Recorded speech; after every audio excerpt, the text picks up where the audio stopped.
మేడిగడ్డకు పగుళ్లకు కారణాలపై ప్రభుత్వానికి విజిలెన్స్ కీలక నివేదికనిచ్చింది. 2020 మే 18న మేడిగడ్డ డ్యామేజ్ అయిందని ఆ నివేదికలో పేర్కొంది. డ్యామేజ్ అయిన బ్లాక్స్ రిపేర్ చేయాలని ఏజెన్సీకి అధికారులు చెప్పారు.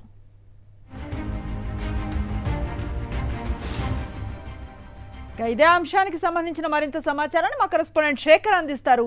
శేఖర్, అనుశ్రీ, మేడిగడ్డకు సంబంధించినటువంటి విజిలెన్స్ నివేదిక, తాత్కాలిక నివేదిక ప్రభుత్వానికి అందించింది. ఇది అసెంబ్లీలో ప్రవేశపెడుతుందా లేదా అన్నది మాత్రం ఇంకా ప్రభుత్వం నుంచి క్లారిటీ రాలేదు. కానీ ఈ విజిలెన్స్ రిపోర్ట్ లో మాత్రం కీలకమైనటువంటి అంశాలను అధికారులు పొందుపరిచారు.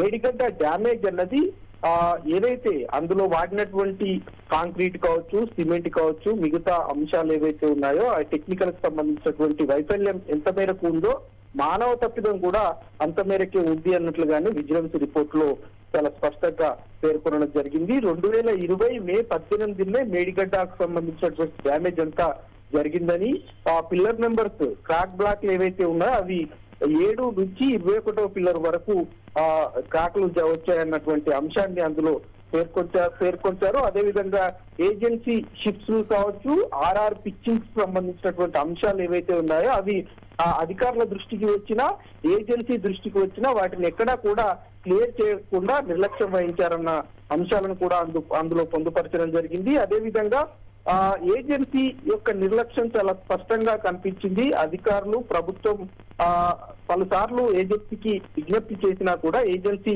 పూర్తి స్థాయిలో పట్టించుకోలేదన్నటువంటి అంశాలను పొందుపరచడంతో పాటు 3D మోడల్ స్టడీలో ఈ అంశాలన్నింటినీ బయటపడ్డట్టు కూడా విజిలెన్స్ రిపోర్ట్ లో పేర్కొనడం జరిగింది. దాంతో పాటు ఒప్పందం నియామకాలు ఏవైతే ఉన్నాయో నియామకాలను అన్నింటినీ కూడా అతిక్రమించడమే కాకుండా ఈఎన్సీ తప్పిదాలు కూడా ఉన్నట్లు పేర్కొన్నారు. అధికారులు వాళ్లకు ముందస్తు సమాచారం ఉన్నప్పటికీ ఏజెన్సీ మీద చర్యలు తీసుకోకపోవడము, అట్లాగే ఏజెన్సీకి సపోర్ట్ గా కొన్ని నివేదికలు ఉన్నాయన్నట్లుగానే చెప్పారు. దానికి సంబంధించినటువంటి డాక్యుమెంట్స్ అన్నింటినీ కూడా మాయం చేశారు. విజిలెన్స్ అధికారులకు పూర్తి స్థాయిలో సహకరించలేదు అన్నటువంటి అంశాన్ని కూడా పొందుపరిచినటువంటి పరిస్థితులు అయితే కనిపిస్తా ఉంటాయి. మరి ఓవరాల్ గా చూసుకుంటే మేడిగడ్డకు సంబంధించినటువంటి అంశం మీద తాత్కాలికమైనటువంటి రిపోర్టు అందింది. మరి దీని మీద ప్రభుత్వం ఏ రకంగా స్పందిస్తుందన్న చూడాల్సి ఉంటుంది. ఇప్పటికే ఈఎన్సీతో పాటు పలువురు అధికారుల మీద వేటు వేసినటువంటి పరిస్థితులు ఉన్నాయి. ఇరిగేషన్ శాఖలో ప్రక్షాళనకు దిశగానే ముందడుగు వేస్తున్నటువంటి పరిస్థితులు అయితే కనిపిస్తా ఉన్నాయి. అనుశ్రీ,